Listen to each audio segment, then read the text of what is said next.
Bonjour. Bonjour, je suis Alexandra Ringo-Bottman, responsable innovation ouverte à la Banque des Territoires et membre de l'équipe de pilotage du Hub. Je suis ravie de vous accueillir au Hub ce matin pour ce qui est devenu un événement incontournable au Hub des Territoires, qui est ce retour du CES, une séquence dédiée à l'innovation technologique et cette fois-ci à l'utilisation de l'intelligence artificielle au service des territoires, qu'on organise depuis 2019 d'ailleurs avec notre partenaire Hub Institute. Merci beaucoup Vincent d'être présent ce matin. Le CES est le plus grand salon mondial d'innovation technologique, vous le savez toutes. Je pense que aujourd'hui, on est ravis aussi de faire le focus sur l'approche territoriale finalement, parce que les régions françaises sont quasiment toutes au rendez-vous, et certaines, comme la région PACA, sont présentes depuis 2017. Les startups françaises étaient cette année encore plus d'une centaine présentes au CES et s'avèrent être vraiment devenues un tremplin, une vitrine de leur savoir-faire. Mettre en lumière ce savoir-faire des entreprises françaises innovantes, c'est également ce qu'on sait faire à la Banque des Territoires et qu'on a récemment accentué avec une plateforme qu'on a lancée qui s'appelle Numérique 360. Et qu'on a déjà recensé plus de 200 entreprises ouvrant dans le domaine du numérique, de la data et de l'IA au service des territoires. Pour comprendre et anticiper les tendances d'aujourd'hui et de demain, vous l'avez bien compris qu'au Hub des Territoires, il est dans notre ADN de vouloir réunir l'ensemble des parties prenantes qui permet d'encourager les dynamiques d'innovation ouverte. On a cette vocation de réunir aussi bien les acteurs nationaux que territoriaux, bien sûr, publics que privés. Et je vous invite tous à vous abonner à notre newsletter mensuel pour découvrir plus notre programmation. Aujourd'hui, si nous avons souhaité faire un zoom sur les nouvelles technologies et les IA urbaines, c'est parce que nous avons la conviction qu'il faut mettre ces nouvelles technologies au service de l'intérêt général et plus particulièrement au service de la transition écologique. Nous accompagnons d'ailleurs les collectivités sur ce sujet via des missions de conseil, par exemple. Et c'est aussi ce que font déjà de nombreux acteurs, comme on va le voir ce matin avec le témoignage de Fouzi Benkidefa, CEO de Next, qui participe au projet AI for Cities et qui représente aujourd'hui le think tank Urban AI. Merci beaucoup d'être présent ce matin. Et maintenant, sans plus tarder, je passe la parole à Vincent Ducret, président du Hub Institute. Merci beaucoup. Merci beaucoup pour cette invitation. Toujours très heureux d'être là pour ce traditionnel lancement de l'année avec ce débrief du CES. Chaque année, beaucoup d'innovations, beaucoup de nouveautés, des choses qui disparaissent, des choses qui apparaissent. Et donc, je salue aussi toutes les personnes en ligne qui nous suivent. N'hésitez pas à poser des questions. Du coup, la régie pourra les prendre. Et puis, à 45, on aura cette conversation ensemble. C'est aussi fait pour ça. Ceux qui sont en ligne et ceux qui se sont déplacés ce matin. Donc, sans plus tarder, quelques éléments pour démarrer. Alors, on va effectivement partager les chiffres du CES et puis on évoluera après autour de l'intelligence artificielle et l'intelligence générative. Dans une deuxième partie, on ira sur la partie mobilité et ville intelligente. On évoquera aussi un sujet important qui est l'industrie connectée, toute la partie supply et jumeaux numériques. Et puis, on finira sur la partie effectivement technologie, énergie durable. Voilà. Donc, sans plus tarder, bonjour. Voilà. On est dans un contexte effectivement de grande inquiétude, une permacrise avec des enjeux économiques, des enjeux politiques, des enjeux technologiques, des enjeux écologiques et des enjeux effectivement de conflits internationaux. Donc tout ça effectivement est complexe. Et donc, du coup, ce CES, effectivement, il était là pour donner à la fois de la positivité et puis, quelque part, dresser une sorte de ligne conductrice avec toutes les innovations qui arrivent. Donc, des chiffres assez intéressants cette année, plus de 300 conférences, 141 000 participants, et puis plus de 4 500 entreprises de 150 pays. La Chine a fait son grand retour. Pendant 2 ans, ils étaient beaucoup moins présents. Les Japonais aussi, dit, les acteurs européens, 130 entreprises françaises étaient là. Alors c'est moins qu'en 2024 ou même en 2022, puisqu'on était monté, je crois, à peu près à 200 entreprises, mais ça reste quand même important, ainsi que les entreprises suisses qui étaient présentes. Alors, le pavillon français, je l'évoquais. Ce qui est intéressant, c'est aussi la présence des régions, avec cette volonté d'animer, d'un point de vue territorial, les écosystèmes locaux. On pense à la région Auvergne-Rhône-Alpes. Et cette capacité à essayer d'engager avec du coup des partenaires internationaux. On retrouve un petit peu les chiffres, donc vous voyez qu'on revient un petit peu à l'année 2019, l'année avant Covid. 2019-2020 avec 141 000 participants, 4 500 entreprises et puis 150 pays. Alors les gros sujets cette année, donc il y en avait 7. Donc le premier, c'était évidemment, vous l'avez bien compris, l'IA générative. Vous avez la mobilité qui a été un peu moins traitée. Comme vous le savez, beaucoup d'acteurs de la mobilité sont en difficulté économique et donc vous n'aviez pas les gros constructeurs traditionnels de l'automobile qui étaient là, mais vous aviez les nouveaux opérateurs, on en parlera dans quelques instants, qui étaient là. La santé connectée continue à se développer dans un contexte de vieillissement de la population. Tout ce qui va être objet connecté, santé prédictive, c'est une partie qui est vraiment développée. La transition énergétique, bien sûr, on en parlera. La robotique, c'est un peu la première année, on a vu beaucoup de robots. Et en fait, la grande différence par rapport aux années précédentes, c'est que d'un point de vue, on va dire, mécanique, articulation, les robots étaient déjà développés, ils sont de plus en plus bien faits, mais la nouveauté, c'est de connecter l'intelligence artificielle avec le robot. Et là, ça change tout. Et c'est pas un hasard, par exemple, que Figures, qui est du coup une entreprise de robots aux États-Unis, a fait un partenariat clé avec OpenAI. Et du coup, du jour au lendemain, le robot est devenu super intelligent, super efficace. Il avait déjà tous les assets physiques d'interaction, mais là, il devient très efficace. Donc, la robotique, c'est quelque chose qui était très prégnante cette année au CES et qui est cette fois-ci pas en mode R&D, mais c'était vraiment en mode avancé. La partie quantique, on en parle depuis assez longtemps. Pour ceux qui sont allés déjà à Vivatech aussi, vous avez vu des ordinateurs quantiques, par exemple chez IBM et autres. Et puis voilà, enfin, les entreprises émergentes. Alors, l'IA, ça a été largement commenté. C'était vraiment un peu partout. Bon, je vous rassure, il y a 3 ans, c'était le métaverse, on n'en parle plus trop. Mais aujourd'hui, on pense qu'on est quand même sur une tendance lourde et une tendance de fond. Donc on va démarrer par ça. L'IA, c'est clairement la pierre angulaire avec la gestion de données, la santé numérique, on en a parlé, la mobilité, l'optimisation des processus industriels, la consommation énergétique, bien sûr, qu'il faut piloter. L'IA peut contribuer, elle génère et elle consomme de l'énergie, mais elle peut aussi permettre de piloter la consommation de manière générale et puis l'augmentation de la productivité, bien sûr, dans le quotidien. Aujourd'hui, c'est vrai que quand on nous sollicite, nous, en tant qu'accélérateur, et on nous dit, mais alors l'IA concrètement, l'IA, c'est 2 choses. L'IA, c'est comment ça aide vos processus du quotidien, vos processus côté entreprise, et puis comment ça améliore votre relation avec vos clients. Voilà. Si déjà on se concentre sur ces 2 cas, on gagne pas mal de temps. Alors, ce qui est intéressant aussi, vous avez vu l'annonce il y a quelques jours de la start-up chinoise, DeepSeek, qui s'est lancée, 5 millions versus 15 milliards en termes de développement. Donc la guerre Est-Ouest, on l'a connue dans l'automobile, d'abord entre les Japonais il y a 30 ans, les constructeurs américains et européens, après les constructeurs chinois, américains et européens. Et là maintenant, c'est sur l'IA. Et ça va être très intéressant à suivre, d'autant plus que l'IA qui a été effectivement mis à disposition du marché il y a 2-3 jours, elle est en mode open source. Donc n'hésitez pas, c'est assez intéressant à tester. C'est en téléchargement sur votre téléphone. Et je vous encourage d'ailleurs à tester les mêmes prompts avec 3 IA différentes. Nous, c'est vrai qu'au Amicitude, ça fait maintenant 1 an et demi qu'on collabore, entre guillemets, au quotidien avec d'un côté Gemini, de l'autre OpenAI, et on a l'impression d'avoir des collaborateurs avec une personnalité. Et donc, du coup, on sait ce qu'on leur demande, on sait ce qu'on leur demande pas, on sait comment ils vont répondre, et ainsi de suite. Et on commence à développer, en fait, sans s'en rendre compte, je dis pas une affection, hein, faut pas non plus délirer, mais en tout cas une sorte de réflexe humain, de proximité. On sait un peu ce qu'il faut demander. Donc c'est un peu la réflexion qu'on a actuellement avec certains de nos clients, en se disant est-ce que demain les DRH ils géreront aussi la relation avec les agents IA ou pas, parce que ça devient un peu des collègues comme des autres. Voilà. Bon, c'est un peu voilà, c'est un peu la prospection, mais voilà. Après, la productivité, effectivement, accrue, c'est ce que je vous disais. Et puis, c'est un des gros sujets aussi actuels. Bien sûr, l'IA peut avoir un impact sur l'emploi, mais l'IA va aussi avoir un impact dans la productivité, dans l'inclusion.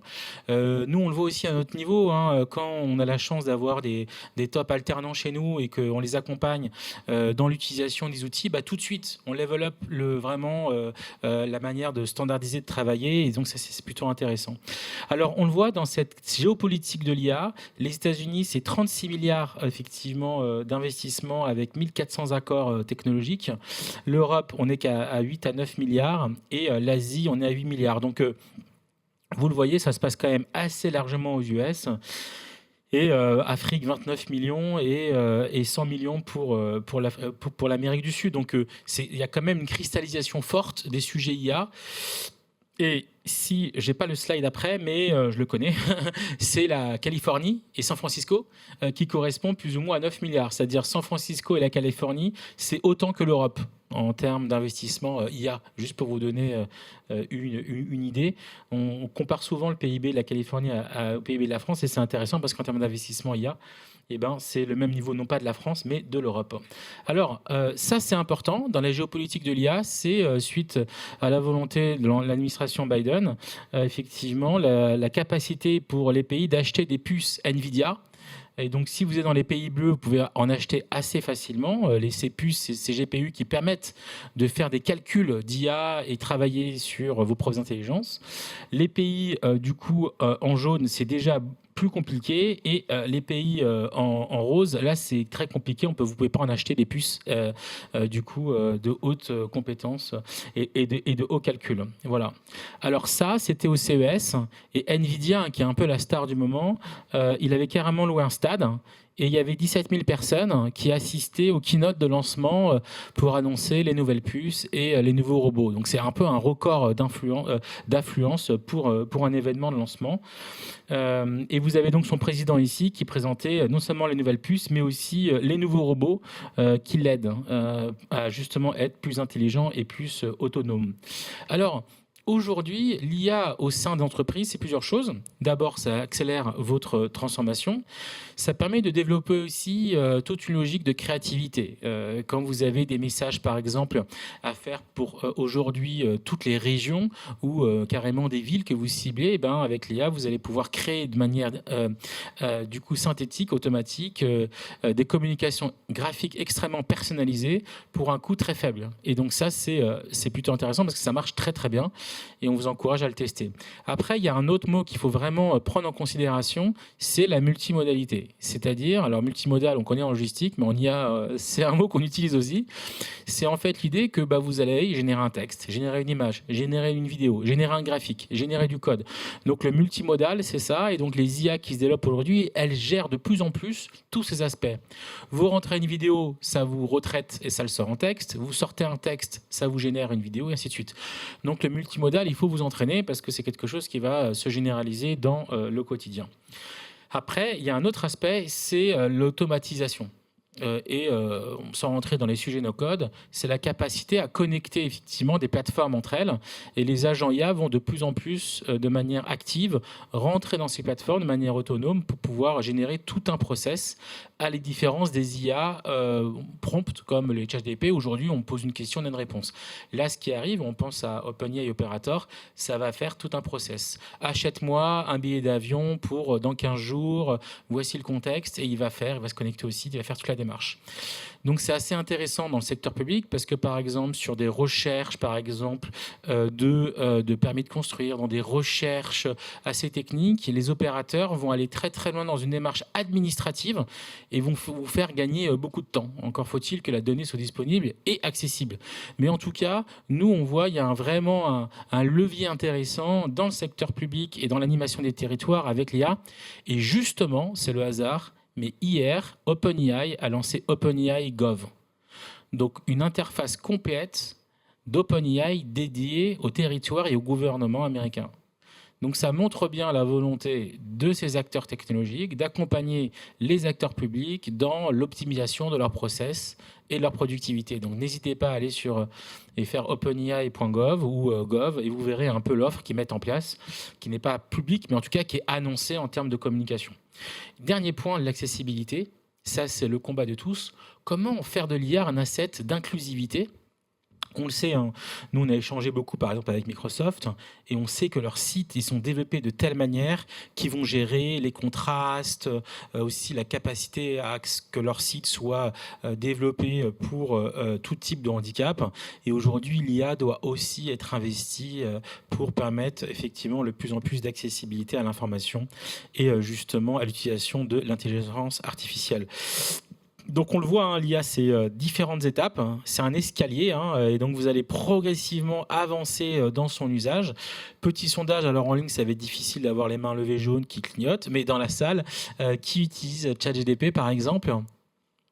Voilà, donc la totalité. Qui est abonné à un ChatGPT professionnel ? 20 €. 2, voilà, à titre perso, de 1 et 2. Ok, ça marche. Non, mais c'est intéressant puisqu'effectivement, ça permet de stocker tout ce que vous dites et du coup, bah, il vous connaît au fur et à mesure du temps. Vous voyez ? Donc, moi, j'échange pas mal sur des réflexions de jeux, de devoirs pour mes enfants ou d'histoires pour les endormir. Et il connaît leur nom et du coup, il génère dynamiquement des réponses basées sur l'historique qu'il a. Et donc, c'est vrai qu'une fois que vous développez cette relation longue, c'est de plus en plus personnalisé. Donc, beaucoup d'acteurs. Évidemment, des startups tous les jours. Alors, c'est difficile de faire le tri dans tout ce qui sort.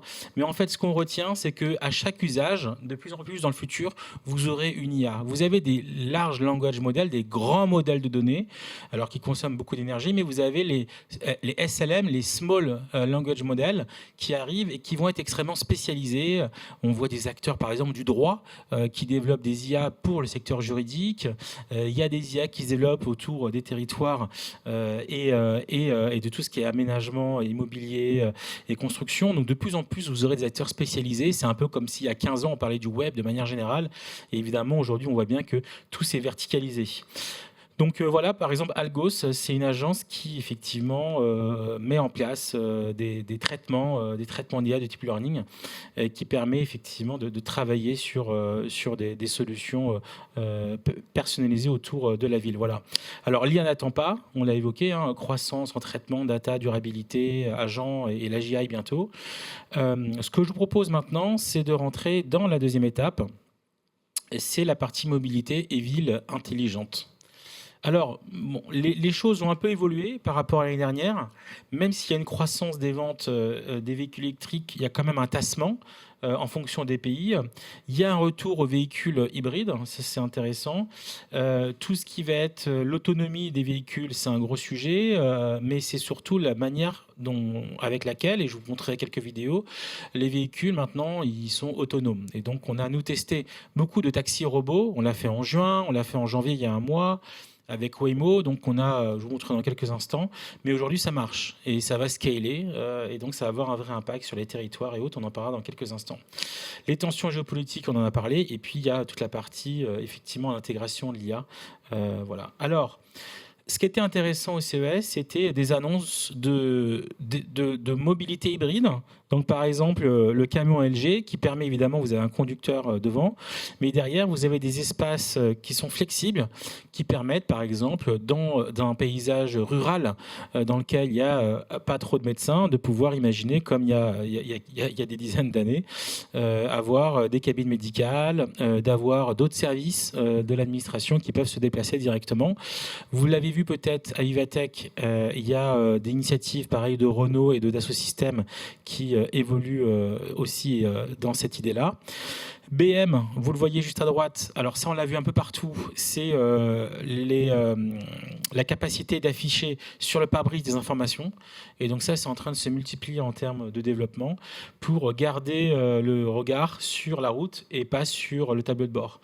C'est des choses qu'on voit aussi beaucoup dans les modèles de véhicules chinois qui sortent actuellement. Voilà. Voilà, donc on passe un petit peu. Là encore, bah voilà, c'est Zei qui propose une technologie holographique qui s'affiche directement sur le pare-brise. Et donc c'est des choses qu'on a vues de plus en plus.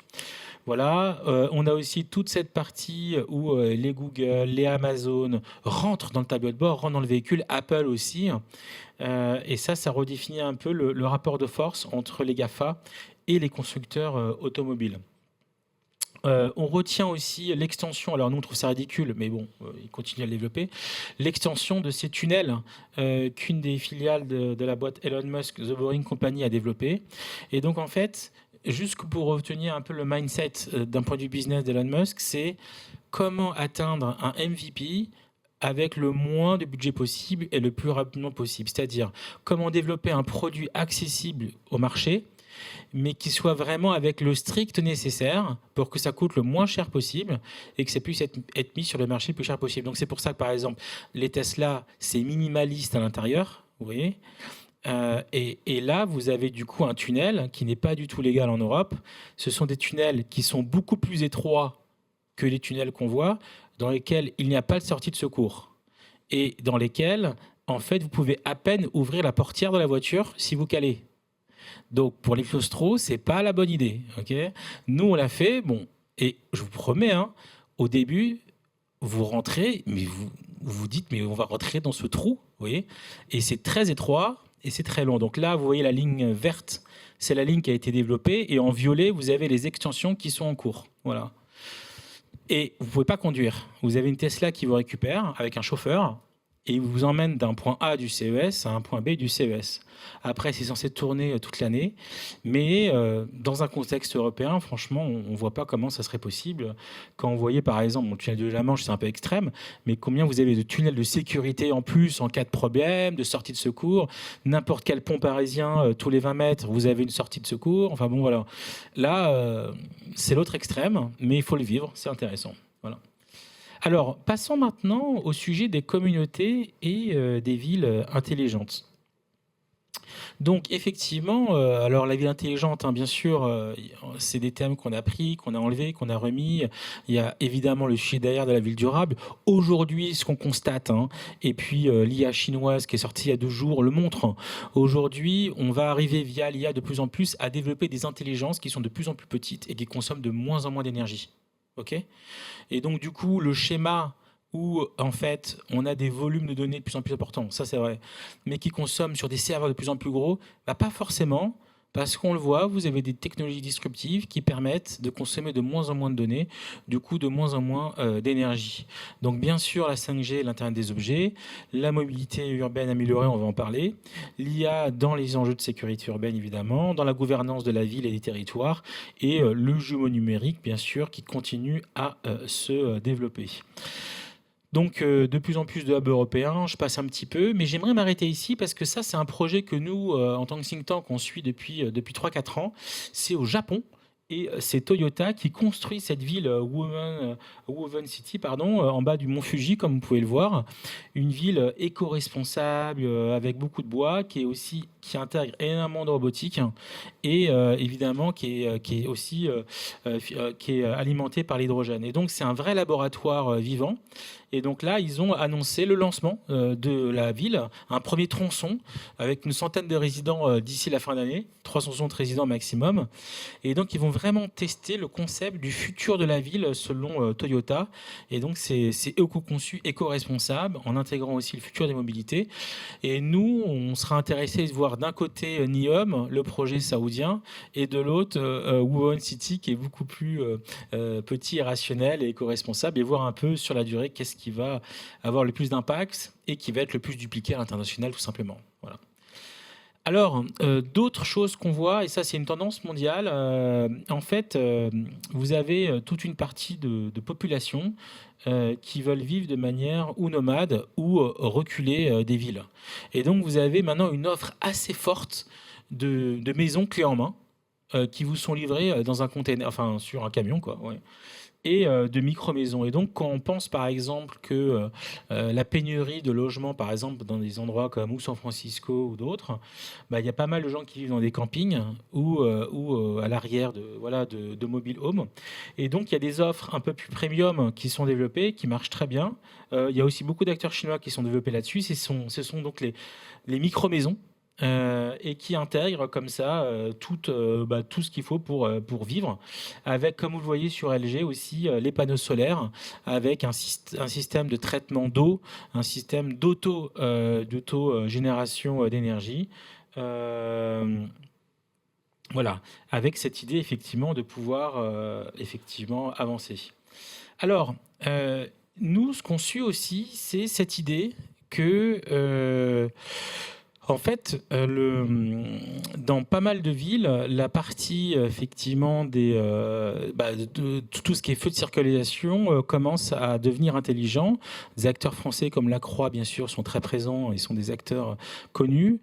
L'enjeu, c'est de faire connecter ces flux avec du coup les véhicules, les systèmes de la ville, la sécurité. Donc Stockholm et Copenhague ont investi déjà là-dessus. Nous, on a échangé bien sûr avec la mairie de Paris.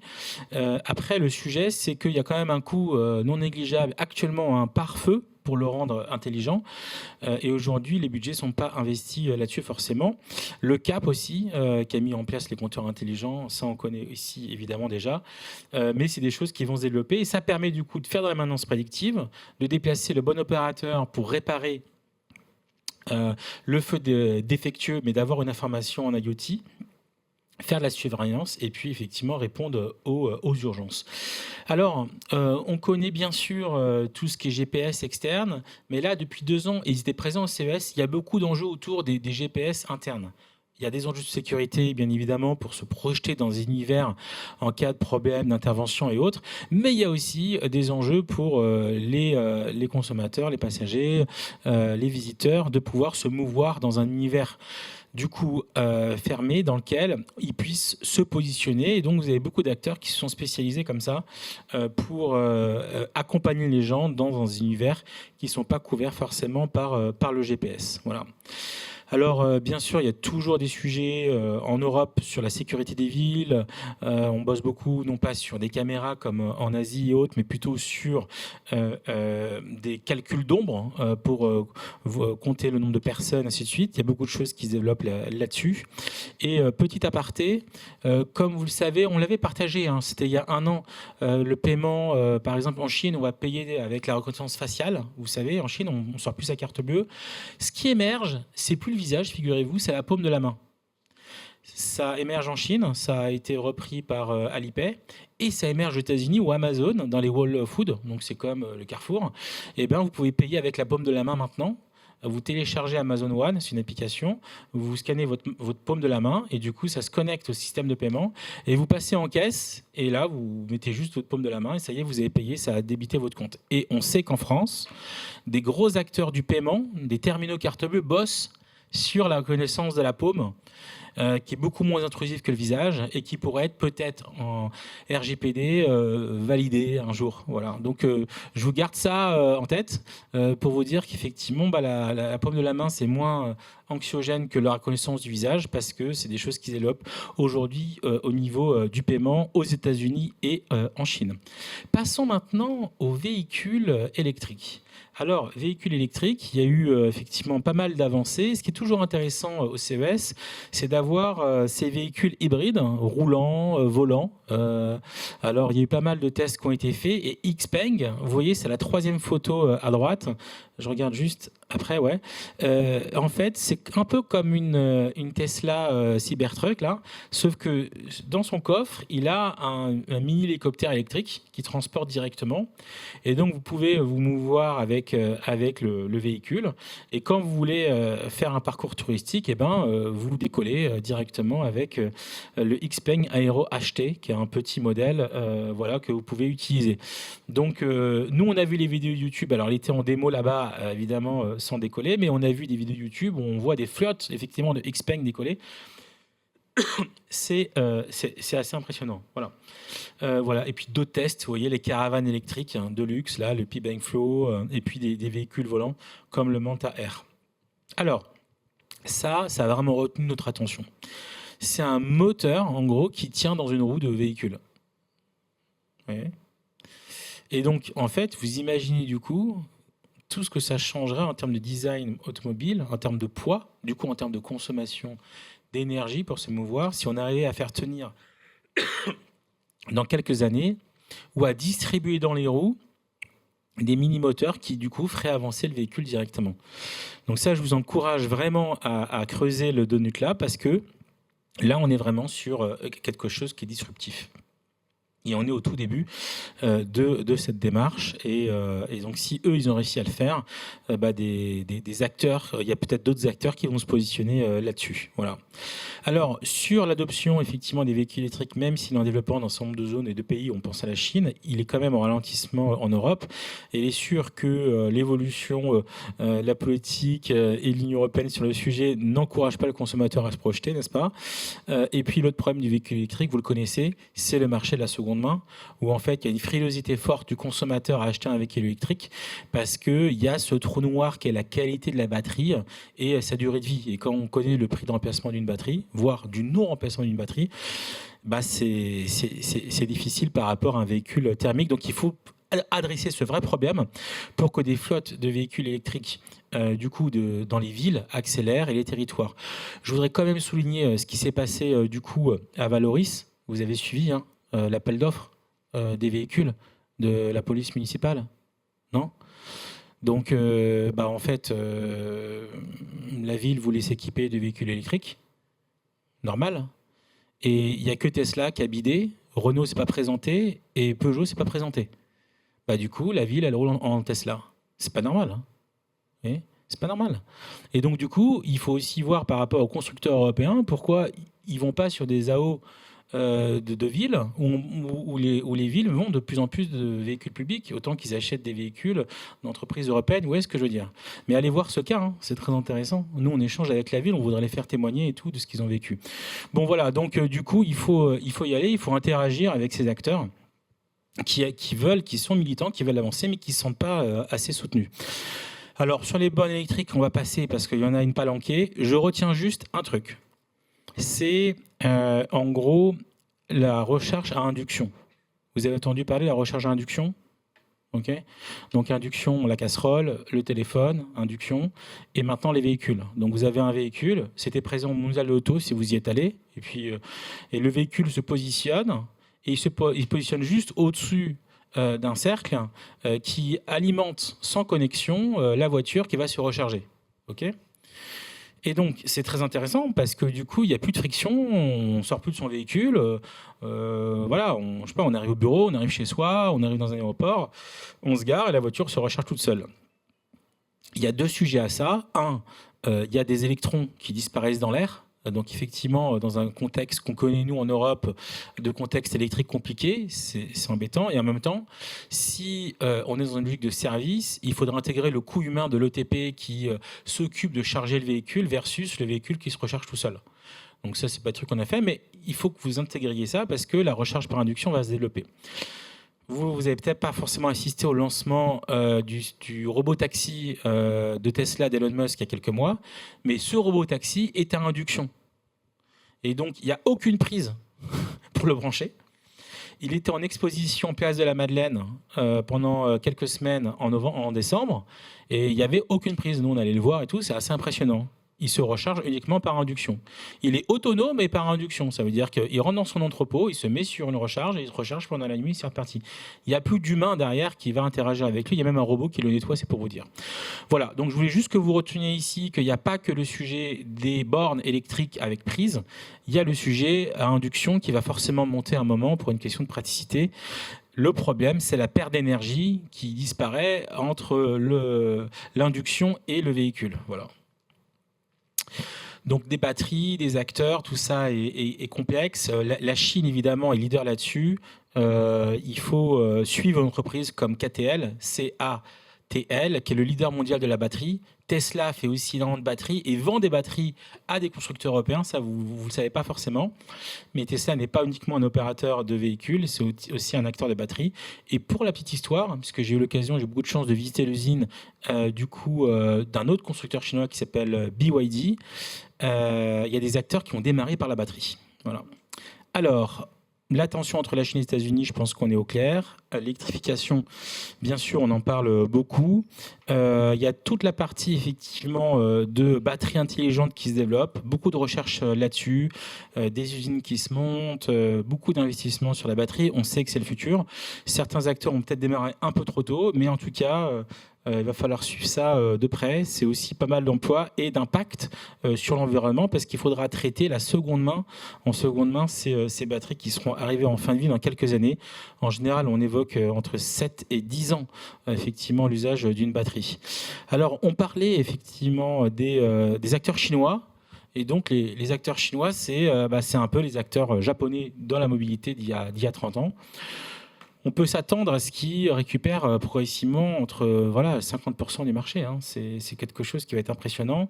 Dans un contexte quand même, il faut que vous ayez conscience que beaucoup d'acteurs européens ne veulent plus se battre sur des véhicules d'entrée de gamme. Et donc du coup, si vous voulez un véhicule électrique d'entrée de gamme, il y a 75% de chances que ça soit un véhicule chinois en termes de tarifs. Vous voyez, voilà. Donc c'est quand même un sujet à prendre en compte. Alors tout n'est pas perdu parce que ça quand même créer des emplois au niveau local, au niveau des territoires, puisque ces véhicules, il faut les entretenir, il faut les réparer. Donc des acteurs de l'entretien automobile qui, du coup, vont quand même développer de l'emploi et du service autour de ces véhicules, mais qui ne seront pas forcément produits en Europe. Même si certains, il faut le dire, commencent à développer des usines en Europe de l'Est pour avoir ce macaron européen. Donc, un acteur a fait là. Intéressant, ça c'est un deal effectivement entre Honda et Sony. C'est quelque chose qu'ils avaient déjà présenté il y a 3 ou 4 ans. À l'époque, c'était la voiture Sony. Donc nous, dans l'imaginaire, Sony, les Walkman, on se dit c'est incroyable, on va jouer à la PlayStation en conduisant. Donc c'est pas exactement ça, même s'ils ont intégré toute une partie à l'intérieur. Zeekr, c'est un acteur que je suis de près. Je suis allé les voir à Amsterdam, je les ai vus aussi à Stockholm. Ils ont fait un deal avec Waymo, c'est une filiale de Geely. Et ils ne sont pas encore en France, je crois, mais c'est imminent. Et donc, c'est un acteur véhicule assez accessible. Ils vont vraiment accélérer Zeekr. Donc, c'est une marque que vous avez commencé à avoir de plus en plus. Merlin, TOG, donc ça, c'est intéressant. C'est les véhicules Vietnam. Et puis, vous avez BYD que je mentionnais tout à l'heure. Alors, nouveau prototype, comme chaque année, des grosses conférences de presse un peu partout. Et puis, effectivement, on arrive aux véhicules autonomes. Alors, on se rappelle, il y a différents niveaux d'autonomie. Ça, je pense que vous connaissez maintenant, les différents niveaux d'autonomie. Donc, l'autonomie conditionnelle ou l'autonomie partielle, c'est ce qu'on a un peu dans son véhicule, l'aide à la conduite, et ainsi de suite. Ce que vous avez aujourd'hui dans des véhicules plutôt aux États-Unis, c'est la haute automatisation. Donc, ils se déplacent vraiment d'un point A à un point B de manière autonome. Il y a encore un volant. Et le niveau 5, il n'y a plus de volant. Okay, et donc, les véhicules qui vont sortir, là, plutôt en car sharing, ça sera du niveau 5. Donc, vous avez tous ces acteurs qui contribuent aux véhicules autonomes. Et tout ça, c'est des OEM, c'est des morceaux du véhicule qui permettent de le rendre autonome. Et là encore, un point qu'il faut vraiment que vous maîtrisiez, c'est les deux manières de rendre un véhicule autonome. Soit vous le rendez autonome par ce qu'on appelle un lidar. Donc là, vous en avez des lidars. C'est des radars, vous voyez, Innoviz. Vous voyez, il y a différents acteurs qui sont là. Donc, c'est un petit radar qui est au-dessus du véhicule ou intégré directement dans le pare-brise. Ça vaut assez cher. Et vous avez une autre approche complètement différente, militante presque, d'Elon Musk qui dit non, moi je déteste les lidars, ça rend plus cher les véhicules et c'est inutile. Moi, je vais baser l'autonomie du véhicule juste sur des caméras pas chères. Par contre, je vais développer une IA qui va analyser l'image en temps réel et qui va prendre des décisions sur ce que l'image d'une caméra voit. C'est deux courants industriels complètement différents. Aujourd'hui, dans la législation américaine, il est interdit pour un véhicule sans lidar de circuler sur une voie publique. C'est pour ça, en fait, qu'Elon Musk a fait une démo de ces véhicules autonomes, surtout son robot taxi, chez Warner Bros., du coup dans les studios parce que c'est des circuits fermés qui ne nécessitent pas d'autorisation fédérale. Vous voyez, voilà. Et si un jour il veut rendre les robots taxis qu'il a développés légaux, il faut qu'il fasse changer la loi et qu'il rende légale la circulation de véhicules autonomes en car sharing basés sur l'IA Vision et pas le LIDAR. Okay, voilà. C'est important, mais ça change beaucoup de choses en termes de coûts de production de véhicules et ainsi de suite. Ok, on avance un petit peu. Donc là, voilà, là en l'occurrence, vous avez le Waymo et vous avez vu toutes les caméras et tous les lidars qui sont sur les toits, qui sont partout. Donc ça, c'est ce qui est demandé par l'État américain pour pouvoir permettre aux véhicules de se déplacer. Donc ça, c'est moi qui ai filmé. Et donc, j'ai commandé un robot taxi à San Francisco. Et donc, là, il arrive me chercher. Donc sur le toit, j'ai paramétré les initiales, parce que tous les véhicules sont identiques, donc il y a VD, hein, c'est mes initiales, pour pas que je me trompe de véhicule quand je monte, mais de toute façon, je peux pas rentrer dans un véhicule de quelqu'un d'autre, puisque du coup, je débloque la voiture avec mon téléphone, les portes ne s'ouvrent que quand je les déclenche de mon téléphone. Donc là, je commande les véhicules, et le véhicule, il arrive. Vous voyez, il y a VD qui est marqué, il arrive dans 2 minutes. Quand il est à un feu rouge, il me le dit, voilà. Et donc là, le véhicule arrive, et il me dit qu'il va rester que quelques minutes, et il me dit où est la voiture, et il peut me guider. Et donc moi, parfois, on ne se trouve pas la voiture, et là, on marche jusqu'à la voiture. Là, je rentre dans la voiture, et j'appuie sur Start, et la voiture démarre. Donc je swipe comme ça, et la voiture démarre. Donc moi, je suis à l'arrière, et le véhicule démarre. Et dans l'application du véhicule, ils ont intégré un peu toutes les radios du monde. Et donc, je mets mon ambiance musicale parce que je me sens un peu seul. Il n'y a pas de conducteur. Ça fait un peu bizarre au début, de nuit. Bon, voilà. Donc, je mets une ambiance musicale. Et il se rappelle de mes préférences. Il sait aussi que je suis en Celsius et pas en Fahrenheit. Voilà. Et du coup, je pars dans le véhicule. Voilà, et le véhicule démarre. Et donc... le véhicule, maintenant, en juin, il n'allait pas très vite. Maintenant, en janvier, je l'ai pris il y a 15 jours. Il va assez vite. Maintenant, il a pris beaucoup plus d'assurance. Et je peux suivre le parcours directement à l'arrière avec ces différents écrans qui me donnent, en gros, mon heure d'arrivée, combien de temps il reste. Et vous le voyez, à gauche et à droite, il vous montre ce que le robot voit. Voilà. Et là, il se rapproche, du coup, de mon point d'arrivée. Et donc, je suis que je vais arriver dans quelques minutes. Et à l'arrivée, tout s'arrête, les portes se débloquent et je sors. Voilà.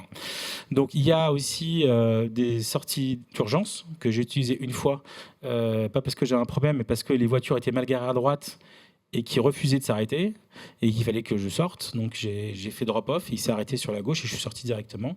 Mais les choses se mettent en place et c'est de plus en plus efficace. Vous voyez, voilà. Voilà, donc l'expérience Waymo, elle est assez intéressante et elle est en plein développement maintenant sur une grande partie des États-Unis. Donc je vais avancer un petit peu pour qu'on puisse arriver rapidement aux questions. Donc la partie évidemment industrielle était aussi présentée du coup au CES. Et ici, on a mis quelques tendances que nous on suit, comme la maintenance, la surveillance, la qualité, l'optimisation, la cyber, la réglementation évidemment aussi et la responsabilité, où l'IA a un rôle clé sur l'ensemble de la chaîne de la valeur. Et on a fait nous un travail par industrie sur le rôle de l'IA sur chacune des étapes de la valeur pour essayer de voir comment l'IA peut aider à renforcer les entreprises et les territoires. Voilà. Donc sur la supply chain, on connaît déjà tout ça, on l'a vu déjà en e-commerce ou dans l'industrie, l'automatisation, l'industrialisation, le suivi et aussi la baisse de la pénibilité avec les exosquelettes, bien sûr.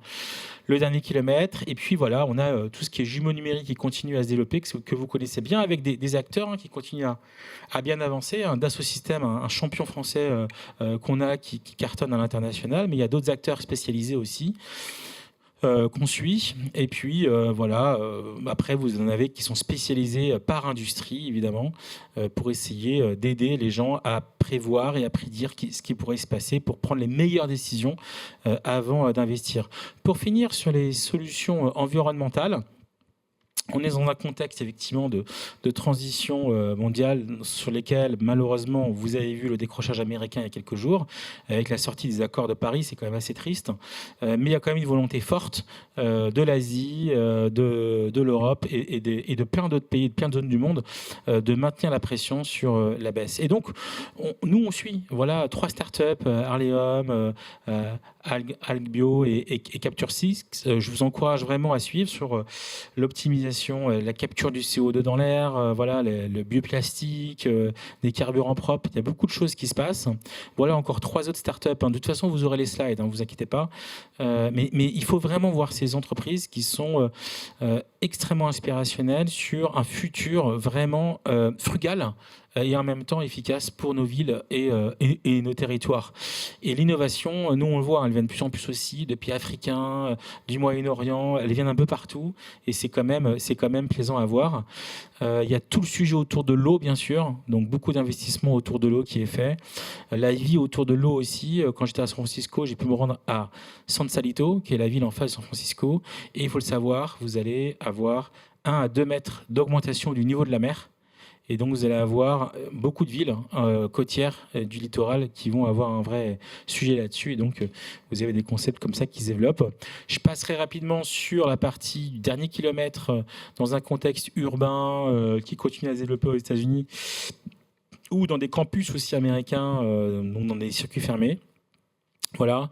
Toute la partie potabilisation de l'eau. On en avait parlé l'année dernière. On est très heureux de voir qu'il y a encore plus d'investisseurs qui soutiennent ces nouveaux acteurs. Ça, c'est des boîtes qu'on n'avait pas vues l'année dernière. Et donc, c'est intéressant de voir. Il y a vraiment une dynamique d'investissement sur la capacité de rendre potable l'eau au meilleur prix. Et ça va être quelque chose qui va être un sujet de plus en plus important dans le stress hydrique qu'on va connaître dans les prochaines années. Optimisation dans la consommation. Voilà, on a presque fini. Et puis sur l'énergie, je voulais juste que vous maîtrisiez bien ces quelques chiffres. La croissance à 2029 en solaire, 43%. On est heureux de voir que les pays du Moyen-Orient commencent à sérieusement, même s'ils ont encore du pétrole, investir sur le solaire, c'est quand même bien. L'hydroélectricité, voilà, l'éolien, et puis la bioénergie et les autres sources renouvelables. Voilà. Donc on va s'arrêter là-dessus. Pour ceux que ça intéresse, n'hésitez pas, on sera heureux de vous inviter. On fait une petite conférence sur l'IA et la data mardi prochain à Paris. On sera très heureux de vous inviter gratuitement. N'hésitez pas à me contacter sur LinkedIn et je suis maintenant disponible pour vos questions. Merci pour votre attention et bonne année encore, je ne l'ai pas dit au début. Alors, il y a une question devant et je vous propose de prendre le micro pour nos internautes. Que je passe tout de suite. Pas de souci. Merci Vincent pour cette présentation vraiment au pas de charge mais extraordinaire, bravo. Donc moi je suis Benoît Vedel de la société Emson, donc on fait de la modélisation des villes. Et une question très générale, est-ce que vous avez utilisé justement des outils de IA pour faire cette présentation ? Alors, en fait, dans le cadre de notre développement de notre dernier livre, qui est sorti en septembre-octobre, qu'on a appelé la triple accélération, je n'ai pas parlé parce qu'il y a plein de sujets, on a développé une IA sur le traitement graphique des photos pour donner un style, effectivement, une sorte de charte graphique unifiée. Et donc, il y a un certain nombre de photos et d'illustrations, plutôt, que vous avez vues, qui sont générées par l'IA, qui permet d'avoir un cadre graphique. Ça, c'était plutôt, vous voyez, dans les roses et dans les violets. Ça, c'est quelque chose qu'on a développé en interne, qui permet d'unifier un peu voilà, nos aspects. Sur l'utilisation de l'IA dans nos synthèses, on l'utilise à la marge pour synthétiser des articles de fond, beaucoup d'articles de médias, et pour commencer à dégrossir notre sujet. Et puis après, on va reprendre cette matière et on va le travailler individuellement et humainement. Voilà. Merci beaucoup pour la question. Est-ce qu'il y a d'autres questions dans la salle ? En ligne, il y a peut-être des questions ? Non ? Très bien.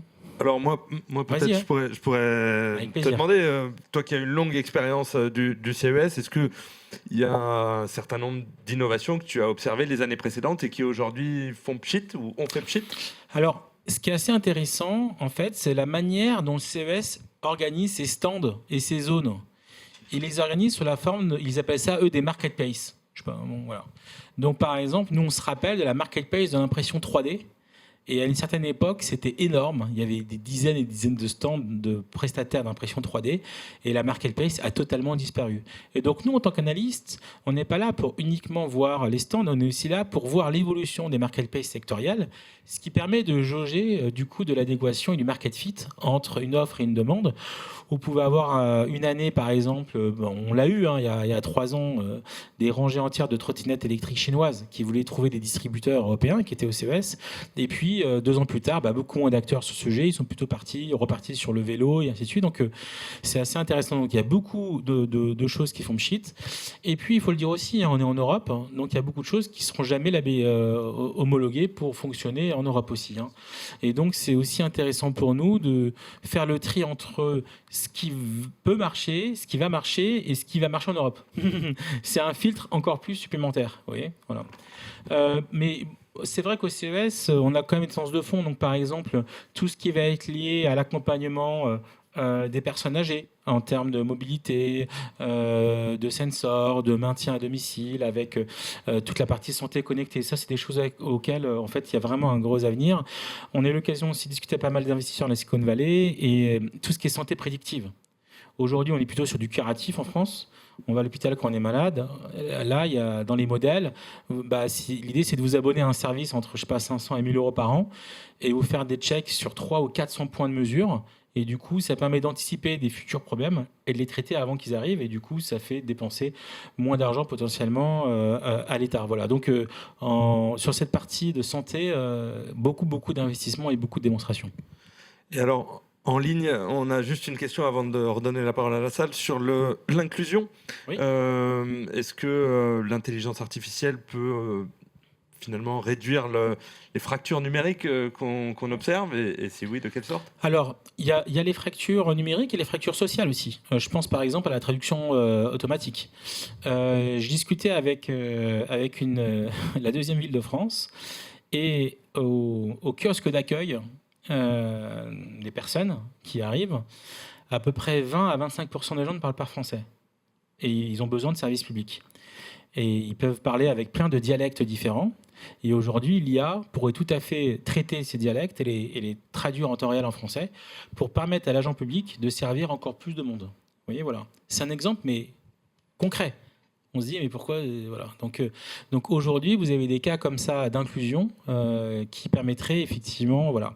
Ça, c'est la première partie. Après, sur la partie numérique, effectivement, aujourd'hui, on a pas mal testé des IA qu'on aide à ce qu'elles forment des personnes à l'IA. Oui, voilà. Comment on intègre des gens dans l'usage de l'IA au quotidien.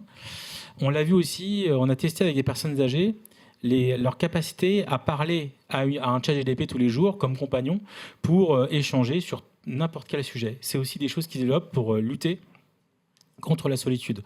Donc il y a beaucoup d'initiatives qui émergent et on est au tout début de ce phénomène-là et il sera super intéressant à suivre. N'oubliez pas qu'il y a le sommet de l'IA dans quelques jours en France et il y aura, je crois, pas mal d'initiatives sur l'IA et l'inclusion et la sobriété. Merci. Merci beaucoup pour cette présentation. Moi, j'ai une question en fait sur la visibilité de la French Tech sur le CES. Vous avez parlé de l'organisation en marketplace. Nous, on a toujours un vrai sujet sur la valorisation des territoires, centralisation, décentralisation. Oui. J'ai compris qu'il y avait un stand Auvergne. Je ne suis pas sûre que la Chine, les États-Unis visualisent bien l'Auvergne. Oui. Voilà. Qu'est-ce qu'on gagnerait en visibilité à être une seule enseigne? Une seule enseigne. Alors, ça, il y a quand même, faut le dire, il y a eu quand même un gros travail. Nous, on l'a vécu, ça fait 10 ans qu'on va au CES. Il y a eu un gros travail de Business France et de la French Tech pour déjà, alors ça va vous faire sourire, mais essayer de rapprocher déjà physiquement les acteurs français dans une même zone. Parce qu'au début, il y a des régions qui ne voulaient même pas être associées à la France, enfin, à la zone France, en mode, nous, on est déjà assez avancé à l'international. Donc, progressivement, il y a eu cette logique de rapprochement spatial et après cette logique de communication, voilà. Après, ce qu'il faut voir, et c'est un des gros sujets en termes d'aménagement de stand, c'est est-ce qu'il vaut mieux mettre les Français entre eux ou est-ce qu'il faut mettre chaque Français dans chaque zone thématique? Tout à l'heure, je vous parlais de l'impression 3D, mais par exemple, je sais pas, moi, vous êtes dans la cybersécurité, est-ce qu'il vaut mieux mettre les mecs de la French Tech Cyber avec les acteurs cyber dans la même zone? Parce que un visiteur, acheteur, il ne va pas aller voir les Français. Il va aller voir les acteurs de la cyber, il va passer du temps sur la zone parce que c'est ça qui l'intéresse. Donc c'est toujours difficile. Donc en général, nous, notre cause, c'est de dire si l'acteur est mature, dans ce cas-là, il va directement dans les zones thématiques. Et si c'est une start-up qui est soutenue et qui est accompagnée, dans ce cas-là, qu'il aille dans la zone un peu French Tech, Eureka Park et autres. Et comme ça, tous ceux qui suivent les innovations européennes, eh ben, ils les verront, ils les découvriront comme ça. On a une toute dernière question de la salle. Bonjour. Déjà, merci pour la présentation. Je vous avoue qu'elle a suscité en moi pas mal de questions un peu philosophiques aussi sur le monde dans lequel on a envie de vivre. Mais bon, je ne vais pas parler de ça. Juste sur la dernière partie, on parle de l'IA comme potentiellement justement solution aussi à certains enjeux environnementaux. L'IA, c'est aussi aujourd'hui en tout cas une catastrophe environnementale, notamment sur les émissions de gaz à effet de serre. Comment ce sujet aujourd'hui est adressé? Est-ce qu'il est vraiment traité, pris en compte par les très grands acteurs? Parce que moi, c'est des choses qui m'inquiètent, en fait, qui nous font dévier des objectifs qu'on avait. Et là, je parle que des émissions à effet de serre. C'est vrai que les autres impacts sur les autres limites planétaires ne sont pas encore bien étudiés. Donc voilà, qu'est-ce qu'on fait là-dessus? Deux choses. Il y a une réponse en termes de source d'énergie qui va alimenter l'IA. Et deux, il y a la manière de développer les futurs modèles d'IA qui seront moins énergivores. Okay. Donc d'abord, sur le deuxième sujet, je l'ai un tout petit peu parlé tout à l'heure, beaucoup de développeurs et d'acteurs du numérique développent des modèles plus légers, plus petits, qui ont pour velléité de consommer moins d'énergie dans leurs calculs. Ça, c'est un. Dans des calculs où les serveurs seraient à distance. Il y a un nouveau sujet qui va arriver. Le 15 avril, sur votre iPhone, autour du 15 avril, vous aurez du coup la prochaine version d'iOS qui va intégrer Apple Intelligence. Donc vous aurez l'IA dans votre téléphone à partir du 15 avril en France. Okay. C'est quoi la différence? C'est qu'en fait, le calcul de l'IA, il va se faire dans votre téléphone. Ça veut dire que l'énergie, elle ne va pas être nécessaire sur des serveurs distants avec des flux d'informations qui vont circuler via les réseaux.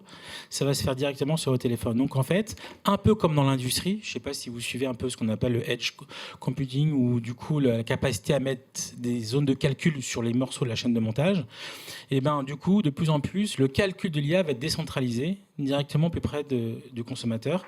Et du coup, normalement, ça devrait consommer moins d'énergie. Ça, c'est sur la production du calcul et son usage. Sur après la manière d'alimenter ces grands centres. Il y a une seule réponse a priori. Cette réponse, ça s'appelle le nucléaire. Okay. Et donc, ce n'est pas un hasard que Microsoft veut se développer sa centrale nucléaire, que Meta veut développer sa centrale nucléaire, et que ces acteurs-là aient contacté en France des acteurs comme EDF ou autres pour voir comment ils pourraient les aider à montrer des centrales nucléaires aux États-Unis pour alimenter du coup les sondes de données qui seront nécessaires à produire et à générer l'intelligence artificielle. Et alors, dans le prolongement de cette question, on me demandait quid de l'adaptation au changement climatique. On a parlé de l'atténuation, l'adaptation. Est-ce qu'il y a des solutions aussi là-dessus? Alors, l'idée, c'est qu'effectivement, l'IA puisse... On essaye de regarder, développer des scénarios de plus en plus crédibles pour non seulement sensibiliser les gens, mais donner des voies à suivre pour l'entreprise sur quelles sont les prochaines étapes à prendre. L'IA for Good est très intéressante. Cette capacité, du coup, prenons juste en 2 secondes, je vais gérer rapidement, mais sur la CSRD, vous suivez la CSRD, il y a plus de 1000 critères, c'est hyper compliqué. Ne serait-ce que traiter les jeux de données, les trouver, les identifier, les traiter et faire le rapport que tous les consultants attendent pour vous homologuer, c'est une énergie énorme.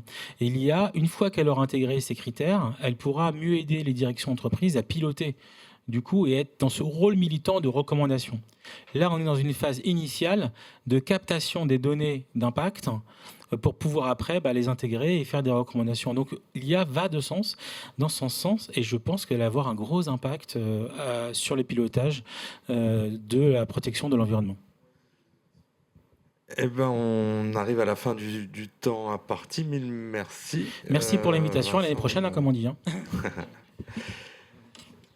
Avec plaisir.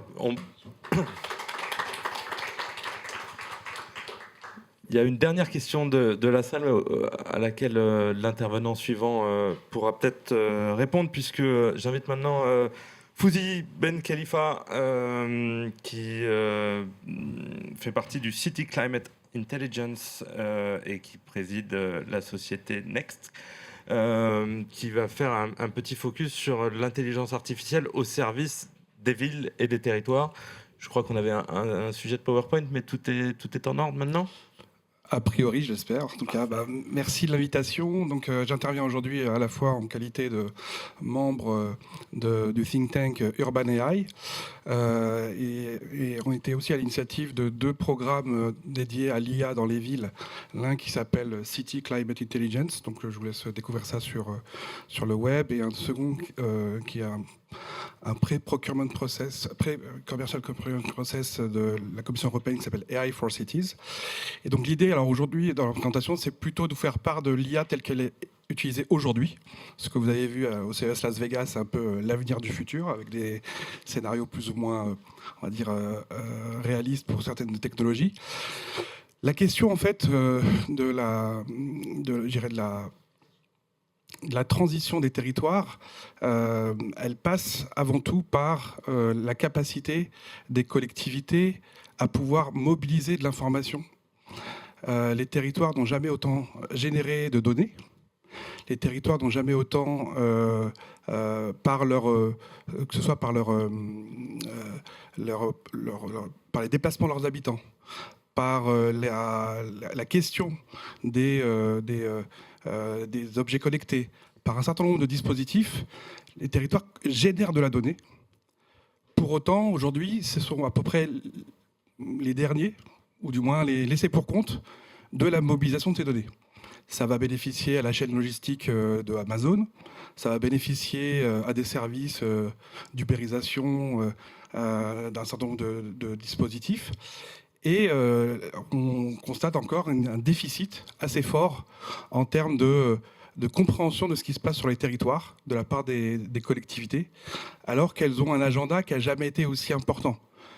Décarboner la ville à l'horizon 2050, préparer les territoires aux aléas climatiques qui deviennent de plus en plus présents, mais dont on ne peut pas toujours mesurer et modéliser leurs impacts. Donc l'IA vient combler, je dirais, des... Voilà, alors voilà. Merci à la technique, parce que je commençais un peu à aller au bout de mes formules. Donc l'idée, c'est vraiment de vous partager ce qui aujourd'hui, en termes d'IA, de façon éthique et responsable, pour répondre à la question de madame sur l'impact de tout ça. Donc, alors je ne sais pas si pour le coup le Zapet fonctionne. C'est bon, voilà. Donc je vais me représenter très rapidement. Donc, Fouzi Ben Khalifa, je travaille dans une société qui est connectée à pas mal d'initiatives autour de l'IA pour la transition. J'ai un parcours d'une vingtaine d'années au service des collectivités locales, que ce soit dans mes fonctions à l'ADEME ou plus tard avec ce cabinet d'expertise et ensuite chez Suez.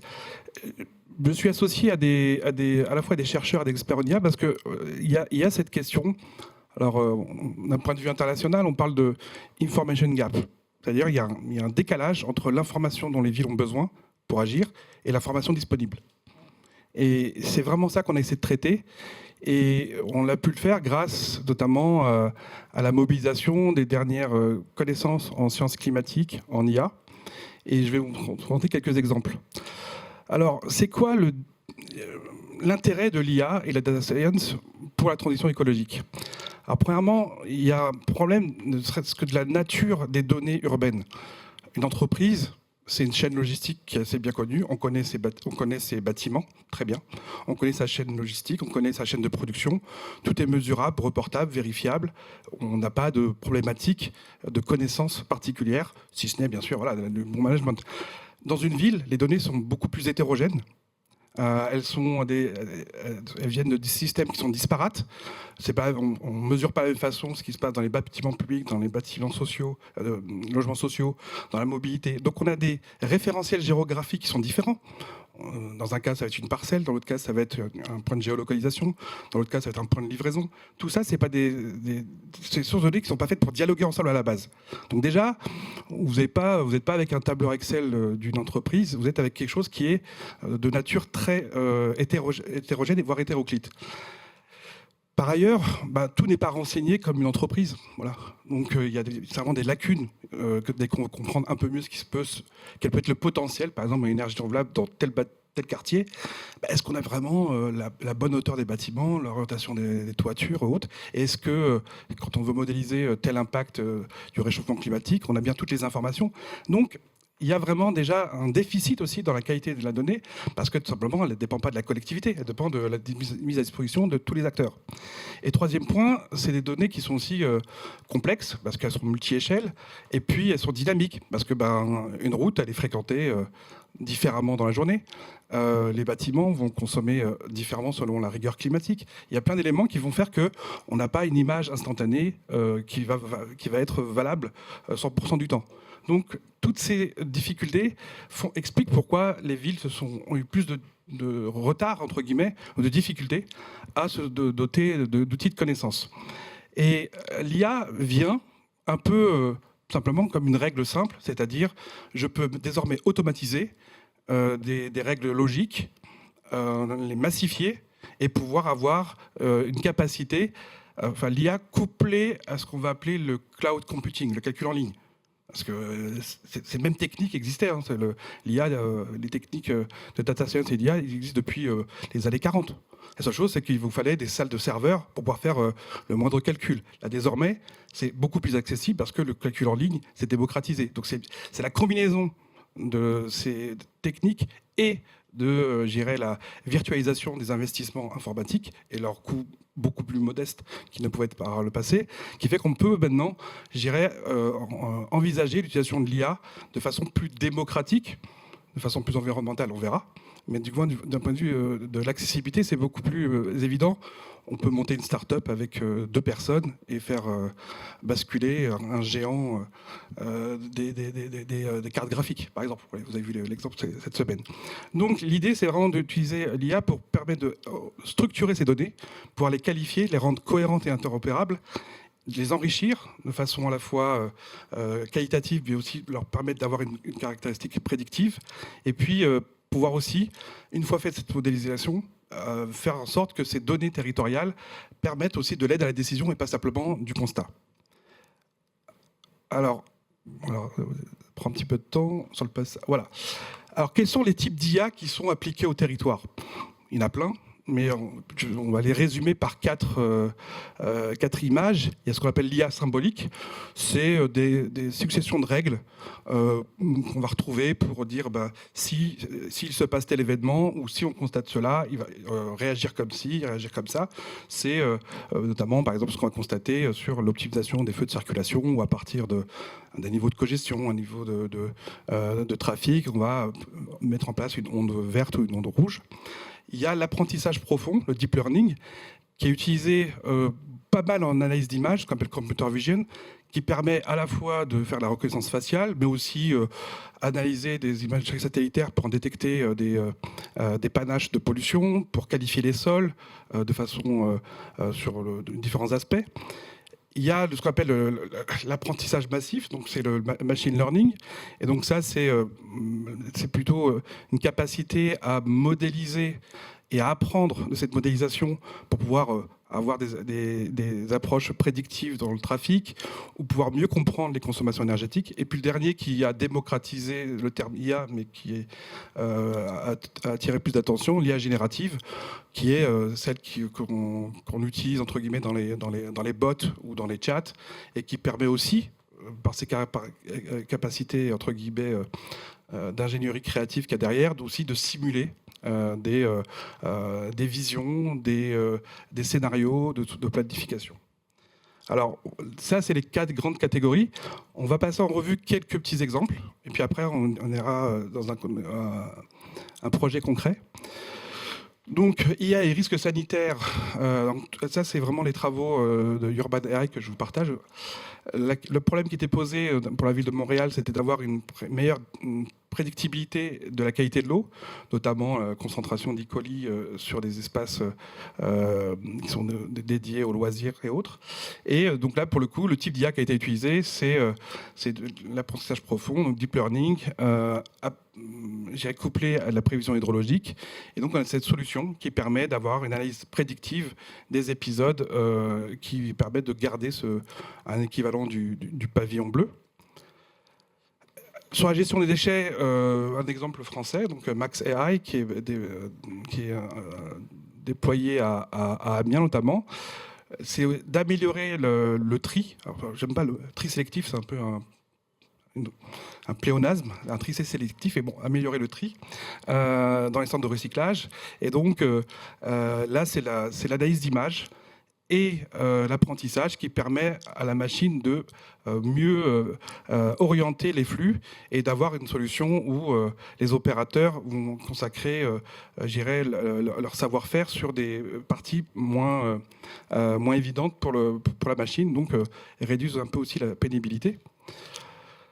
Sur l'adaptation au changement climatique, il y a pas mal de solutions, vous avez tous vu. Là, je vous en propose une qui s'appelle This Climate Does Not Exist.com. Ça a été développé par un centre d'IA au Québec qui s'appelle Mila. Et ça permet de visualiser l'impact. Donc ici, on est avenue Pierre Mendès France. Donc vous voyez, il y a le bâtiment tel qu'il est normalement et le bâtiment qui risque d'être. Si on est dans un des scénarios du GIEC, je dirais que, vu la distance qui nous sépare de la Seine, c'est pas vraiment un scénario totalement fou. On est à une centaine de mètres de la Seine et encore. Donc voilà, ça permet aussi d'avoir cette sensibilisation de façon plus concernante.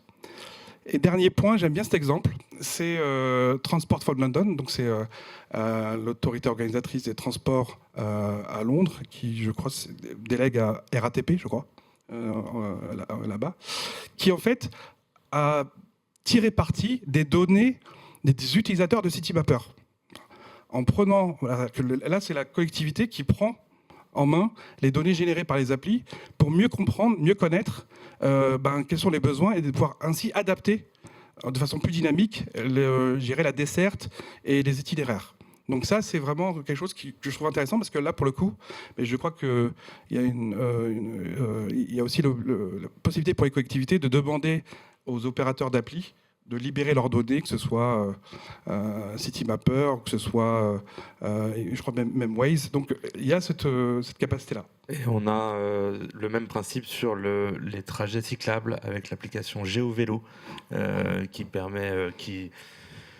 donne à voir aux collectivités également les itinéraires empruntés par les cyclistes sur les territoires de manière à ce que les villes puissent adapter. Voilà, c'est vraiment d'utiliser ces applis comme des éléments de crowdsourcing entre guillemets, d'amélioration des données locales. Alors, je ne vais pas vous faire un panégyrique de ce qui est l'intérêt de l'UA, il est évident, avec quelques limites quand même. La question du respect de la vie privée, la tentation d'une surveillance excessive, les fameux biais algorithmiques. On parlait d'IA symbolique où je vais prendre une décision basée sur les a priori ou la culture du ou des développeurs. Donc là, il y a un sujet. Le fait que il n'y a pas d'IA sans data, et donc il y a quand même une dépendance à ces flux de données. Donc, ça peut présenter un certain nombre de limites si le territoire, si tel dispositif de données est amené à changer. Ça peut fragiliser la solution. Le côté boîte noire aussi. Il y a un sujet de démocratisation de ce qu'est la nature des algorithmes qu'il y a derrière et de leur explicabilité. Et puis, point important, le fait que l'impact environnemental doit être pris en compte à la fois dans les systèmes de calcul, mais aussi dans les modèles d'IA, pour qu'il y ait une frugalité. Par exemple, dans ma société, on a préféré travailler par batch de données, c'est-à-dire qu'on n'a pas besoin de traiter toutes les données toutes les minutes. On va faire des batchs d'une journée de données et les traiter une fois, plutôt que d'avoir des choses qui vont tourner de façon permanente. Donc il y a des choix aussi. Il y a un label qui existe en France, qui est décerné par l'agence Lucie et qui permet de prendre en compte ces éléments-là. Donc voilà, de façon concrète. Ce que je voulais vous partager, c'était le résultat d'une des initiatives qui a été de savoir comment l'IA pouvait apporter des réponses aux territoires qui sont engagés dans la réduction des greenhouse gases, donc des émissions de gaz à effet de serre. C'est une initiative auquel Next a pris part, conjointement avec un réseau de labos, Estia, Carbon Monitor.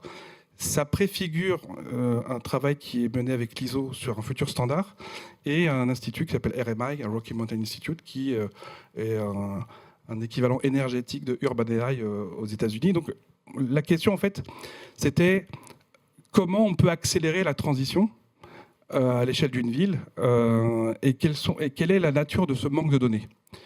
Et en fait, on a passé en revue le cycle de décision classique d'une ville. Au départ, j'ai besoin d'informations, savoir ce qui se passe, peu importe le sujet, je ne parle pas de transition spécifiquement. À partir de ces données, on va sensibiliser. Et puis à partir de cette sensibilisation, on va peut-être dégager des orientations de planification. On va essayer de le décliner à l'échelle des quartiers. On va cibler les investissements. On va allouer du budget et voir son efficacité. Suivre ses impacts, et une fois qu'on a fait cette évaluation, ça remet à jour l'information. Donc ça, c'est en théorie. Alors parfois, dans les collectivités, on va avoir de l'information, on va passer directement à l'investissement sans avoir sensibilisé, et puis voilà. Mais bon, théoriquement, c'est comme ça. Qu'est-ce qui existe aujourd'hui pour accompagner les collectivités dans ces démarches-là de transition, donc de changement de paradigme sur le territoire d'un point de vue énergétique et climatique? Alors, il y a les inventaires d'émissions de gaz à effet de serre, les bilans carbone territoriaux et autres, ça, c'est à peu près pratiqué. Voilà. Ça ressemble plutôt à un classeur Excel, mais c'est pratiqué. Après, le suivi, pour pouvoir sensibiliser un peu comme on le fait pour la qualité de l'air, sur le CO2, on ne l'a pas. Ou on l'a très rarement. Et donc, le côté monitoring, il est un peu le parent pauvre. Il faut pouvoir continuer aujourd'hui, vous savez, si une ville... je vous propose un petit challenge. Trouvez-moi le bilan carbone de la ville où vous habitez en 2024 ou en 2023. Je vous donne 3 heures. Et je ne prends pas de risque. C'est des informations qui aujourd'hui n'existent pas parce qu'il n'y a pas de ce suivi-là. Donc, hormis ces 2 premières briques qui sont en partie adressées, le reste, c'est-à-dire l'aide à la décision d'un point de vue carbone ou climat, on manque encore d'outils. Le suivi dans la mise en œuvre, on manque d'outils. Et le dernier point, le reporting et la vérification. Alors là, c'est pourtant un point sensible parce que c'est essentiel pour accéder à la finance climat, par exemple. Si on ne peut pas mesurer, reporter et vérifier ces émissions de gaz à effet de serre, on ne peut pas être crédité de crédit carbone. Donc, voilà. Donc c'est à partir de ce constat-là que le programme a essayé d'apporter des solutions concrètes. Donc là, je vais passer de la côte est des États-Unis à... des territoires beaucoup plus familiers. Donc là, c'est une traduction de ce qu'on a mis en place pour les territoires en France. Concrètement, quand on dit « je veux décarboner mon territoire », ça veut dire quoi? Alors, bien sûr, on peut vous dire, oui, moins 80% d'émissions de CO2 d'ici 2050, moins 55% d'ici 2030, mais c'est un peu des slogans, dans le sens où il y a une sorte de quantification qui reste un peu virtuelle. La réalité, quand on a un territoire de 50 000 habitants, c'est à la fois des enjeux énergétiques, des enjeux de mobilité, des enjeux sur les bâtiments. C'est une addition qu'on a du mal à se figurer, mais c'est un certain nombre d'opérations à réaliser tous les ans pour aller vers... on ne peut pas transitionner, on ne peut pas inverser la tendance en faisant moins 55 à 2030, c'est l'engagement européen, s'il n'y a pas, à minima, ce volume d'action, c'est-à-dire 250 logements qui vont passer à l'énergie décarbonée, raccordement à un réseau de chauffage urbain ou autre. C'est de l'ordre de 800 salariés qui vont abandonner un mode carboné ou faire du covoiturage ou des modes doux, et l'ordre de 500 logements par an à rénover vers une étiquette B ou au moins gagner 2 classes. Voilà, vous êtes en E, passer au moins à C. La question, c'est qu'aujourd'hui, ces territoires, je vous ai dit, elles ont ce tableur Excel, quoi. Et voilà, ça paraît assez compliqué. Et donc, on va prendre le cas d'une collectivité de 50 000 habitants avec Sonia, qui est vice-présidente énergie-climat. Qu'est-ce qu'elle a pour faire ce travail-là? Elle a un tableur Excel qui date de 2021, au mieux, qui lui donne un grand camembert, qui lui dit voilà l'empreinte de ton territoire. Donc c'est bien, sauf que les tendances à l'œuvre sur l'électrification des véhicules, sur le solaire, le changement de comportement, domicile-travail, tout ça fait que l'image qu'on a du territoire en 2020, alors qu'on est en 2025, ne permet pas de comprendre déjà est-ce qu'on est au rendez-vous de sa politique, de son plan climat. Le fait qu'on a besoin de données locales pour pouvoir agir quartier par quartier. Les quartiers sont différents, centre-ville, un quartier de la politique de la ville ou autre. Et ça, dès qu'on veut passer à la donnée opérationnelle, c'est des budgets d'études, c'est des choses qui sont un peu compliquées à mobiliser. Et dernier point, ce que je vous disais tout à l'heure, le fait de ne pas pouvoir mesurer, reporter et vérifier, qui est la condition sine qua non pour accéder à la finance climat, c'est un vrai problème parce que aujourd'hui, quand les urbains compensent leurs émissions, ou du moins pensent les compenser, ils vont acheter des crédits carbone qui sont en fait des plantations d'arbres. Parce que c'est facile à compter des arbres qu'on plante. Ou c'est facile de mesurer l'impact de ces projets-là. Par contre, la ville qui émet 70% des gaz à effet de serre ne perçoit quasiment rien de la finance climat. Donc il y avait vraiment ce sujet. Et je vais vous donner un exemple là sur Orléans Métropole. Ils ont publié en 2024 leur bilan mi-parcours qui devait être entre 2019 et vers 2023. Et leur constat, c'est compte tenu de la date des données disponibles, ils n'ont pu avoir accès qu'à des données de 2019, donc date à laquelle ils ont lancé leur plan climat. Donc quand on arrive en 2025 avec des données qui ont un certain temps, et donc la difficulté, c'est comment je peux engager. Et donc c'est là que le constat qui a été fait, et ça c'est un rapport de l'Agence internationale de l'énergie, c'est qu'en fait les villes, que je vous disais, elles sont ces territoires qui génèrent énormément de données, que ce soit par les compteurs intelligents, que ce soit par du comptage trafic venant soit de leur propre système, soit des GPS embarqués dans les véhicules, de la donnée géospatiale, soit de la géolocalisation ou de l'imagerie satellitaire.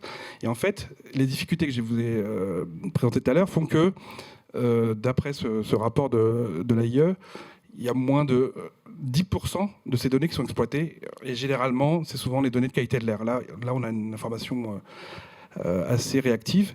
Et l'autre sujet, c'est que les systèmes d'information des collectivités sont relativement silotés pour des raisons historiques. On gérait des bâtiments, on gérait des routes, on ne gérait pas réellement des équipements, mais pas réellement le territoire. Donc connecter ça n'est pas si évident.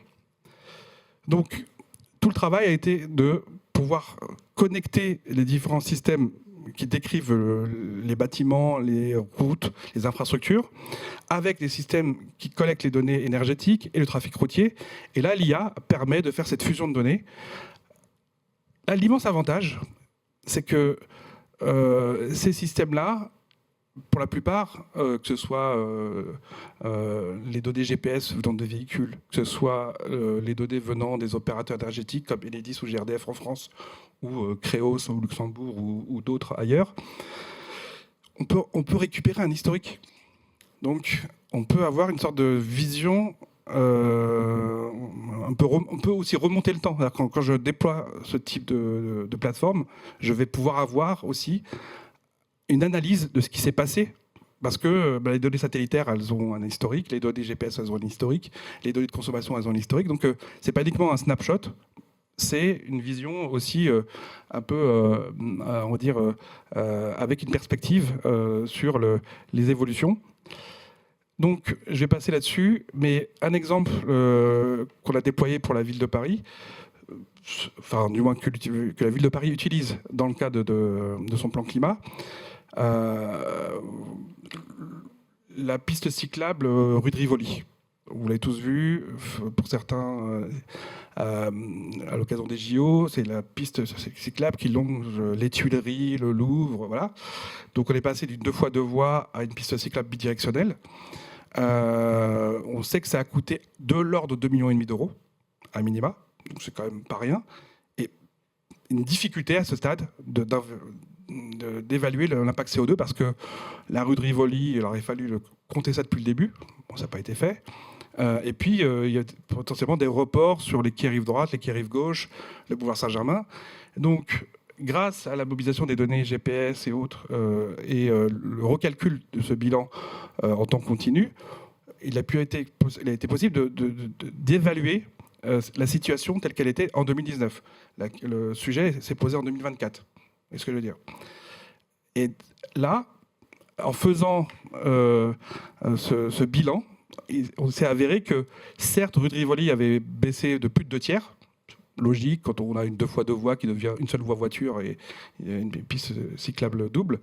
Par contre, il n'y a pas eu d'effet de report ou de transfert si important que cela sur la même zone, alors que il y avait un présupposé à la fois de ceux qui émettaient des doutes sur l'intérêt. Et donc, au total, on a bien un chiffre à afficher qui est l'ordre de moins 34% de gaz à effet de serre, de façon stabilisée sur au moins 4 ans. C'est ce genre d'approche, l'intérêt de ce système de données qui sont collectés par l'IA et traités. En fait, là, c'est un exemple sur Paris, mais ça peut concerner n'importe quel territoire parce que c'est les mêmes systèmes d'information, que ce soit la donnée GPS ou la donnée satellitaire qui est disponible. Voilà, il n'y a pas de barrière là-dessus. Donc là, je ne vais pas vous faire l'exemple de Dunkerque, je vais passer là-dessus.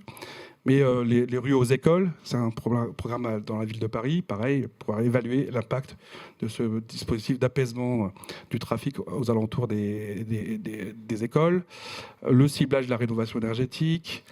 Je vous invite à regarder un rapport du CDP, donc, qui est un réseau international qui publie les inventaires d'émissions des villes et des entreprises sur l'émergence d'une nouvelle génération d'outils. C'est un rapport de mai 2024. On a eu le plaisir d'être comparé à des solutions, je dirais, plus impressionnantes, du moins sur le papier. Et donc, attendez-vous à voir des Google aussi vous proposer ces mêmes choses. Voilà.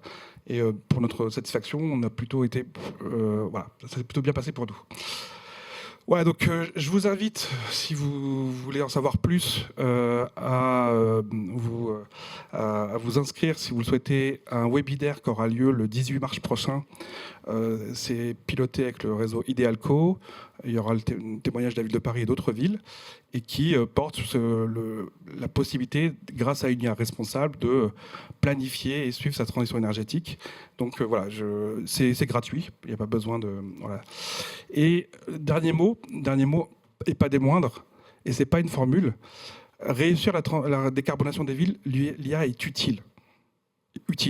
Mais l'intelligence collective est essentielle. C'est-à-dire que ça ne remplace pas la bonne coordination des politiques publiques, ça ne remplace pas le dialogue, ça ne remplace pas l'articulation.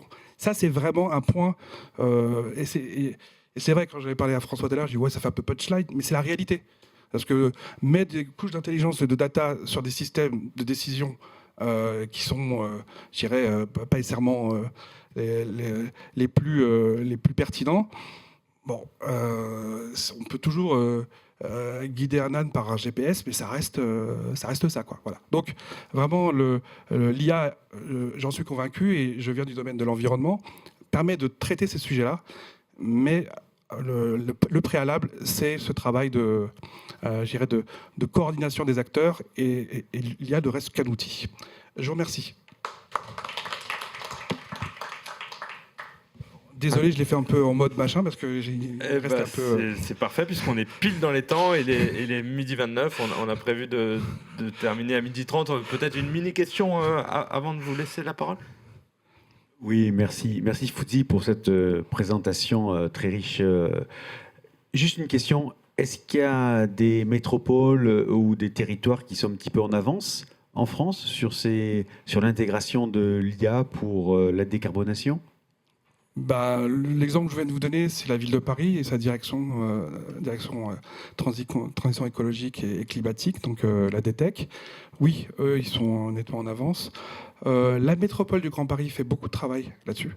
Et je dois les remercier parce que ils ont fait partie d'un groupement d'achat européen avec d'autres métropoles, Copenhague, Amsterdam et autres, et qui ont fait que on a pu gagner cet appel d'offres aussi. Donc on a fait partie et on a pu déployer ça auprès de Arcueil, Aulnay-sous-Bois. Donc c'est pas nécessairement des territoires, on va dire, qui ont les moyens et la possibilité d'accéder à ça. Ici, Limonino, parce que ici est toujours partout. Voilà, ils disent jamais non, et c'est très bien, on a besoin de territoires comme ça. Et puis la ville de Paris, mais à ce stade, la métropole Grand Paris, la ville de Paris, le Grand Lyon sur la partie data, moins sur la partie IA, et la ville de Lyon. Mais c'est un mouvement qui débute. Il y a aussi ce même mouvement aux États-Unis. C'est pour ça que je suis entre guillemets, pas pessimiste. Bon, ils sortent de l'accord de Paris pour la 2e fois, donc il faut se faire une raison. Mais il y a un mouvement qui s'appelle Climate Mayors, les maires pour le climat, qui en fait fait ce travail de terrain et ont eu recours à ces outils, à ces données. Il y a des jumeaux numériques qui sont dédiés à ça, comme Replica. Il y a une société sœur de Next qui s'appelle Crosswalk, qui est aux États-Unis aussi. Donc c'est voilà. Et dernier point, on l'a rendu aussi. On a un travail avec 100 villes en Inde. Et là, pour le coup, l'IA fait presque tout le travail. Dans le sens où, en France, on va récupérer des cartographies de bâtiments numérisés. Là, quand on travaille en Inde, on doit utiliser la donnée satellitaire pour numériser et pouvoir trouver les bâtiments, parce que vous n'avez pas un cadastre à jour. Donc là, pour le coup, l'IA et la data va jouer un rôle un peu comme le mobile avec le téléphone. C'est-à-dire qu'on est sur des villes où il n'y avait pas de données. Et pour le coup, là, on va arriver, effet tunnel, à des villes où il y a un rattrapage au niveau de la donnée. Et ça... il faut le reconnaître, cette solution n'aura pas été possible. Bon, mille merci Fouzi. Et rendez-vous le 28 mars avec Idealco pour prolonger ces questions. Le 18 mars, pardon. 18 mars à 10h30, en tout cas, voilà. Vous êtes tous le bienvenu et merci encore pour votre invitation.